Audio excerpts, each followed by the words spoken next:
useless millennial. What?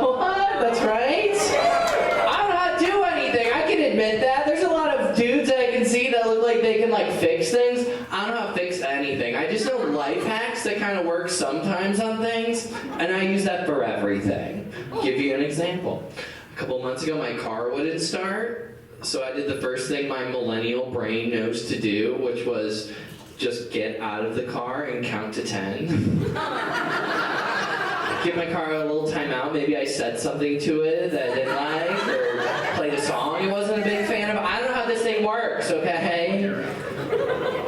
Got back in, tried to start it, didn't work, and then I did the next thing I know to do, which was take the key out and just start blowing into the ignition like it's an NES. I was like, come on, get me to the next level, please. I just started trying other things in the car with that. I was like, my cassette player, steering wheel, passenger. Like, nothing got this thing to start, right? Then I started looking around. I was like, what would my ancestors do? They'd probably find someone to help them. And I'm like, talk to another person, stranger danger. No, thank you.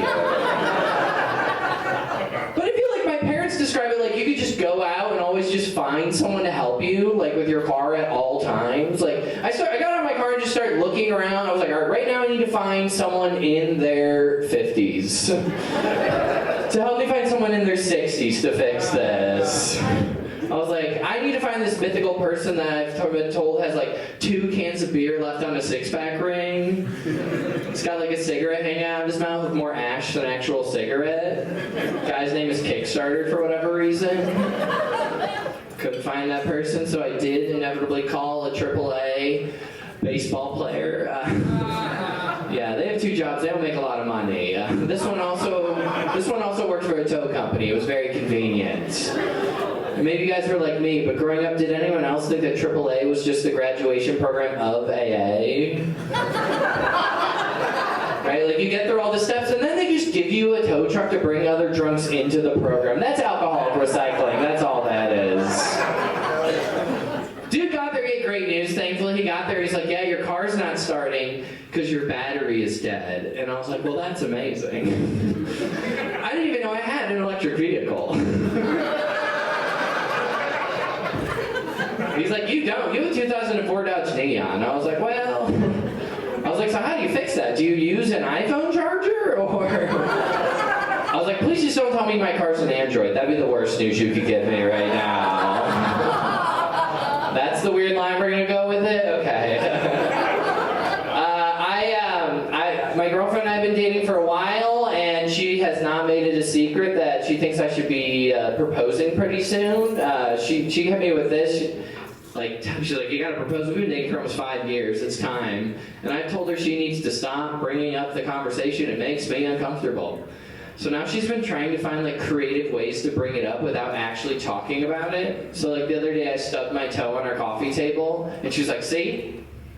If you had to go to the hospital, I wouldn't even be able to visit you there. I was like, guest list. That's how we're bringing up the conversation. +1s. I was like, nice try, lady. I don't have health insurance. I'm never going to a hospital. So, when things were opening, I live in Chicago. We had a pretty long lockdown. So when things were reopening, hell yeah, clapping for a place. I live in Chicago. We had a long lockdown, and when things were first reopening up, the first place I went was the local sex shop near my house. Because I had spent like a year and a half feeling like tied up in my apartment with my girlfriend. So all I wanted to do was like tie up my girlfriend, right? And like the one I went to, it was like locally owned. It's a part of my community. It's not one of these like big chain sex. Well, they sold big chains, but it wasn't one of these big chains. But I was so worried about like how the salespeople were going to be at the sex shop. I was worried they were going to have like used car salesman energy going into the sale. Like, I don't know why. Like, my biggest fear is I was going to walk in and they were going to be like, all right, what's it going to take to get one of these and you today? And I'm like, wow. How do you guys check for credit scores here? No, thank you.